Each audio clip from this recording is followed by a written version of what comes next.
할렐루야. 오늘도 행복하고 좋은 날 되시기를 주의 이름으로 축원합니다. 오늘은 토요일 날입니다. 내일은 주일이고요. 오늘도 영등포에서 예배를 마치고 식사하고 우리 노수 형제들과 함께 즐거운 시간을 보내고 이제는 집에 가는 길에 또 당산역까지 걸어갑니다. 그래서 걸어가는 길에 또 감동적인 말씀을 또 은혜를 같이 나눠보고자 이렇게 또 당산역에 있는 이렇게 공원에 왔습니다. 주 하나님 지으신 모든 세계 내 마음속에 그리워 볼 때 저 하늘에 반짝이는 무수한 별들 주님의 권능 우주에 찬네 주님의 높고 위대하심은 내 영혼이 찬양하네 주님의 높고 위대하심은 내 영혼이 찬양하네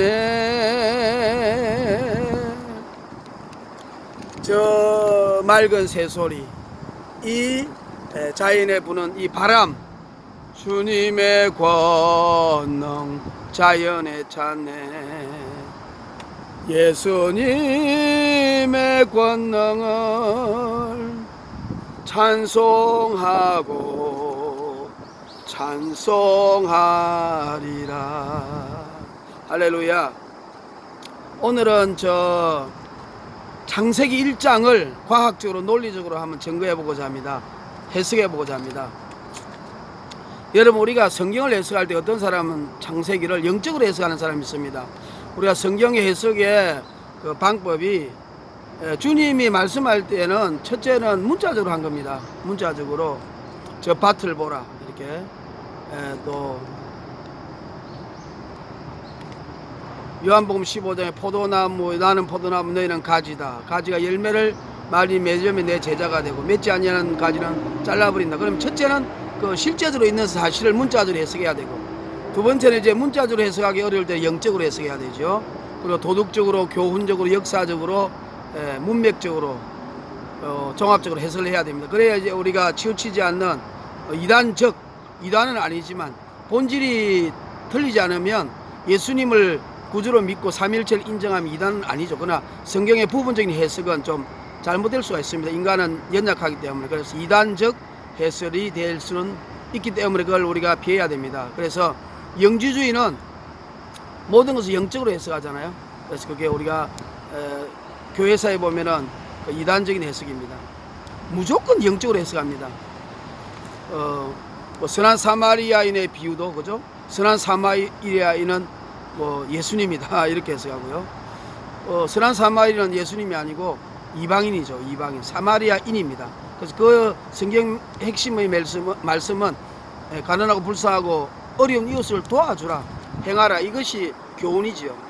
그래서 이제 그 창세기를 해석할 때 어떤 분은 영적으로 해석가지고 예수님은 빛이시고 흑암은 마귀다. 그렇게 해석합니다. 그러면은 실제 예수님 만든 우주 만물은 어디 있습니까? 또 그리고 해와 달과 별 광명은 또 하늘의 새 물속의 물고기들은 그럼 그걸 또 영적으로 해석해야 됩니까? 그렇지 않죠. 물론 이제 그 두 가지 견해가 있죠. 그 하나님 우주를 창조한 목적이 뭐 타락한 마귀를 흑암 속에 가두기 위해서다. 창세전에 그렇게 해석하는 분들도 있고요. 또 제가 에스겔 28장을 읽다가 발견한 것은 하나님이 에덴 동산을 만들 때는 그때는 루시퍼가 루시엘일 때 타락하지 않았다고 말하고 있어요. 하나님 동산에 네가 왕래하며 비파와 수금을 하나님 예배해 주셨고 그리고 완전한 인이었다고 말하기 때문에 에덴 동산을 창조할 때도 마귀가 타락하지 않았다는 것이 에스겔 28장에 나와요. 그러니까 이 우주 만물을 흑암이 깊음 위에 있고 한 것은 마귀를 가두기 위해서 했다. 이런 견해를 저는 동의할 수가 없고요. 이 우주 만물을 만든 이유는 하나님의 영광을 우리 인간과 나누기 위해서 처음에 아주 좋은 모습으로, 아주 좋은 모습으로 만들었다. 저는 그렇게 해석하고 싶습니다. 그리고 또 창세기 1장 1절 태초에 하나님이 천지를 창조하시니라, 이것을 이 1장 전체의 선언으로 일반적으로 보지만 또 재창조설을 주장해 가지고 하나님이 천지를 창조했는데 또 한번 엎고 마귀를 가두기 위해서 또 이 세상을 두 번 창조했다. 그래 재창조설. 왜냐하면 창세기 1장과 2장 사이에 갭 티어리, 갭이라는 엄청난 오랫동안에 그 세월이 있었다. 그리고 재창조했다.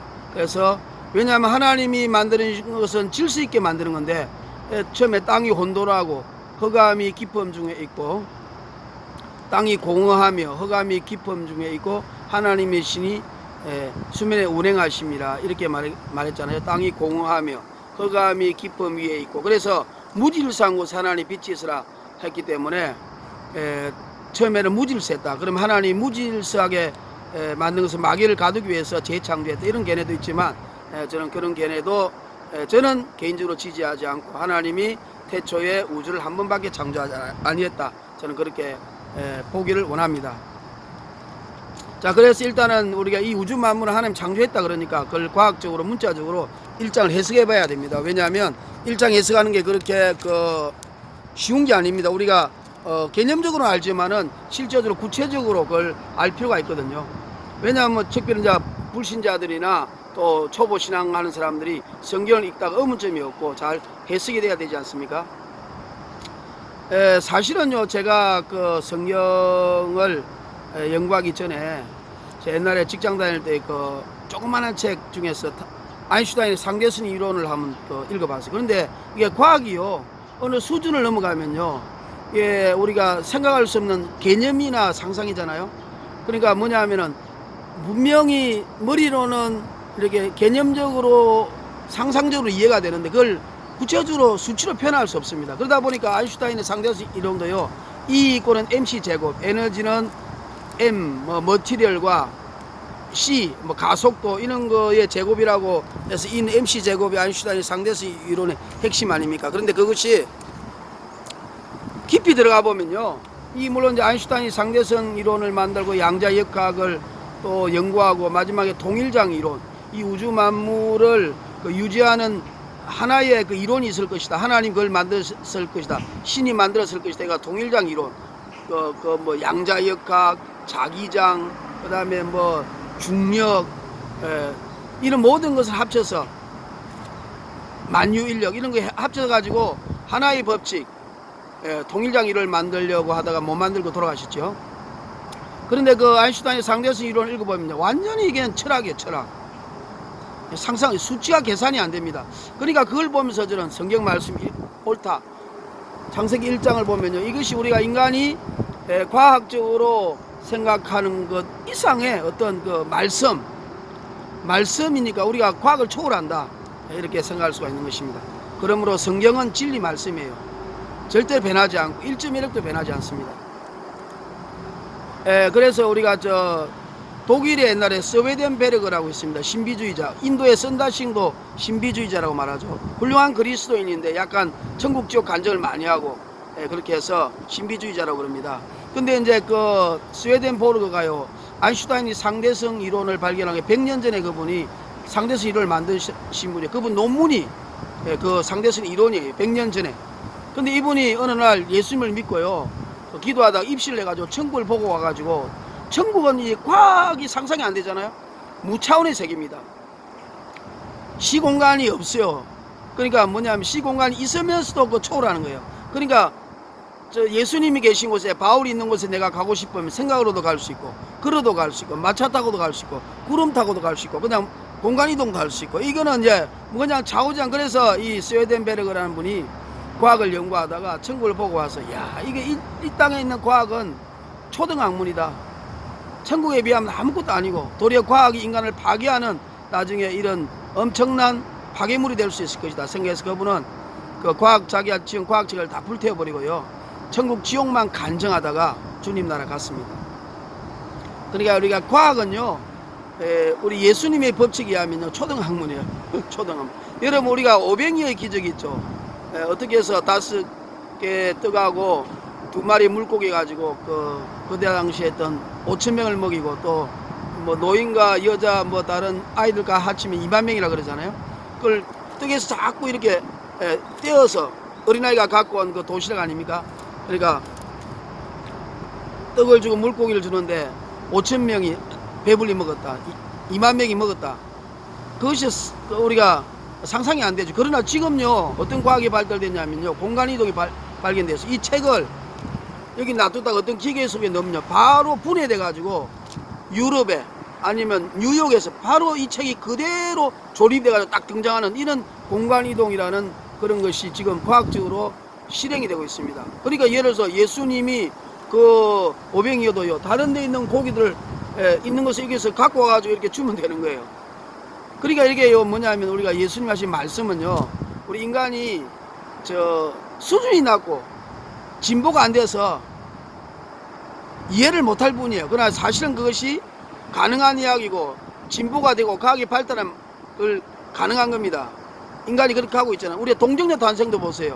2000년 전에 어떻게 여자가 아기를 남자 없이 낳을 수 있느냐. 지금은 유전자 조작해가지고 여자 유전자에다가 남자의 그 염색체를 결합시키면은 그냥 과학적으로 결합하면 성관계 안 해도 애 낳잖아요. 지금 복제인간도 만들고 또 심지어 여자 염색체 유전자만 가지고도 아이를 가질 수 있고 지들도 그러잖아요. 지금 그렇게 할 수 있기 때문에요. 우리 인간이 그냥 믿으면 되는 거예요. 우리 인간이 단지 발전하지 못해가지고 이해를 못할 뿐이고 의심할 뿐이지 믿으면 반드시 그것은 나중에 이루어지는 것이기 때문에 천국 가면은 이 과학이 모든 것이 우리 성경에 있는 것이 다 이루어지고 앞으로도 우리 인간도 이 성경에 있는 것을 다 아마 과학적으로 이룰 거예요. 인간이 발달하면. 그래서 우리가 이해가 안 되더라도 믿으면 반드시 그것이 증명된다는 것을 아시고 오직 믿음, 오직 믿음, 믿음이 이기네, 믿음이 이기네, 주 예수를 아는 믿음이 이기네. 그래서 우리가 이제 우주가 팽창설이냐 고정설이냐 이런 말도 있습니다. 그러니까 성경을 보면 우주는 고정되어 있죠. 하나님이 이 우주 만물을 고정적으로 만들었습니다. 그래 하나님 안 믿는 사람들은 우주가 팽창한다 그래요. 왜냐 허블 만행으로 보면요, 별이 15km씩 멀어지거든요. 그게 허블 상수라 그래요. 하루에 15km인가 좌우지간 그렇게 멀어지는데, 그러니까 별들이 자꾸 멀어지니까 별 사이가, 그러니까 우주가 팽창하고 있다. 그래 빅뱅 이론, 어떤 이렇게 고도로 응집된 물질이 폭발하면서 그것이 계속해서 우주가 팽창하면서 그 부스러기들이 다 별이 되고 우주를 구성하고 있다는 것으로 지금도 팽창하고 있다는 것을 300억 년, 400억 년 전에 우주 팽창설을 지금도 팽창하고 있다고 주장하는 것이죠. 그러면 최초의 그 응집된 거는 어디서 나왔느냐? 이거는 설명할 수 없습니다. 왜냐하면 과학적으로는요, 에너지가 없고 질량이 아무것도 없는 데서는 이게 변형이 될 수 없잖아요. 그거는 과학자들도 설명을 못하고 공갈치는 거예요. 그 이유만 가지고 설명하는 거예요. 여러분, 태초에 없는 것에서 있는 것으로 만드시는 분은 바로 우리 하나님밖에 없습니다. 그러므로 과학은요, 어찌 보면 본질적인 것은 모르면서 응용과학 가지고 우리 인간을 사기치며 예수님 하나님을 부인하는 학문으로 가고 있기 때문에 여러분, 우리가 예수님을 믿고 성경을 읽으면요, 과학도 이해가 되고 과학도 초월하고 과학도 예수님 말씀 안에 다 있는 것입니다. 그래서 창세기, 제가 저 한 말이 좀 어렵습니다. 저도 2시간 넘긴데요. 어렵지만 자주 한 제 생각의 머리에는 확실한 답이 있어요. 그래서 이제 창세기 1장을 이제 과학적으로 해석하고 논리적으로 해석할 필요가 있습니다. 왜냐하면 요새 애들이요, 왜냐하면 또 말이 길어지는데 우리 원숭이 재판 사건이라고 있거든요. 옛날에 미국 같은 데는 모든 공립학교에서 창조론을 가르치기로 했는데 다윈의 진화론의 영향을 받은 어떤 생물학자가요, 켄터키주에서 인간은 원숭이에서 진화됐다고, 그래서 그걸 주장하다가 그 당시에 크리스찬 목사님과 상원의원으로부터 고소를 당했어요. 그래서 재판정에 가가지고 그때 이제 크게 그 신문이 나왔거든요. 그래가지고 이제 창조론을 주장하는 목사님이 고소하고, 그 다음에 이제 그 생물학 선생님은 진화론을 주장하고, 이제 둘이 붙게 된 겁니다. 근데 그것이 연일 뉴스가 되고 신문에 났는데요, 그 여호수아가 해와 달을 멈췄지 않습니까? 그러면은 그럼 지구가 지동설이잖아요. 그러면 해와들이 멈춘 게 아니라 지구가 멈춘 거 아니에요, 사실은. 왜냐하면 해는 그대로 있잖아요. 그러면 왜 해가 멈췄습니까? 해가 성경에는 해가 가다가 멈추는데 해는 원래 가지 않습니다. 그렇죠? 해는 정지되어 있습니다. 그래서 성경이 틀린 거 아닙니까? 이렇게 말하면 대답을 못 하는 거예요. 그런 식으로 이제 과학적으로 막 이렇게 이야기를 하면요. 이렇게 대답을 못 하다 보니까 이 과학적으로 계속 이야기하는 그 생물학 선생의 그 이야기가 신문에 계속 실리다 보니까 사람들이 과학을 더 신뢰하고 예수 믿는 사람은 무조건 논리적인 근거도 없이 믿으라고 하는구나 이러면서 그때부터 무신론자들이 많이 생기기 시작했어요. 그래서 그것을 깨닫고 우리 예수 믿는 사람들이 창조과학회 이런 걸 만들었죠. 창조적인 관점에서 과학을 논리적으로 설명해야 되겠다. 성경은 과학적 논리적으로 설명이 가능하다. 그리고 지금은 지적 설계로 어떤 지적인 존재가 신이 이 땅을 설계했다는 것을 과학적으로 증명한다는 그런 지적 설계론도 등장하게 된 계기가 됐죠. 그래서 우리가 안 믿는 사람들은 어쨌든 과학적 논리적으로 일단은 그들에게 이해를 시켜서 그 다음에 믿음을 주기 위해서는 우리가 여러 가지 방편으로 그들을 전도하기 위해서는 과학적 논리적인 접근도 필요하다 그렇게 생각이 드는 것입니다. 그것을 유명한 원숭이 재판 사건, 그 결과는 생물학 교수가 100불 벌금을 때렸어요. 맞았어요. 그러나 벌금은 맞았지만 소송에서 그 사람이 졌습니다. 졌지만 그러나 그 여파에서 미국에 큰 영향을 끼쳐가지고 오히려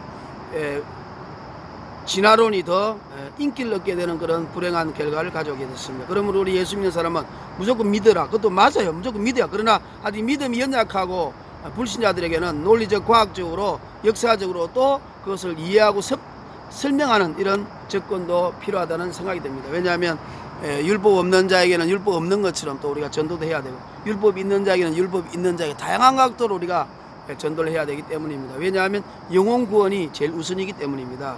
그래서 이제 우리가 하나님 말씀을 이제 본격적으로 이게 한번 창세기 1장을 우리가 논리적, 과학적으로 한번 이렇게 증거를 해보고자 합니다. 그래서 그것은 이제 2부에 한번 해보겠습니다. 보혈을 지나 하나님 품으로 보혈을 지나 하나님 나라로 보혈을 지나 하나님 품으로 한 걸음씩 나가네. 존귀한 주 보혈이 내 영을 새롭게 하시네. 존귀한 주 보혈이 내 영을 새롭게 하시네. 할렐루야. 2부에서 만나겠습니다. 할렐루야.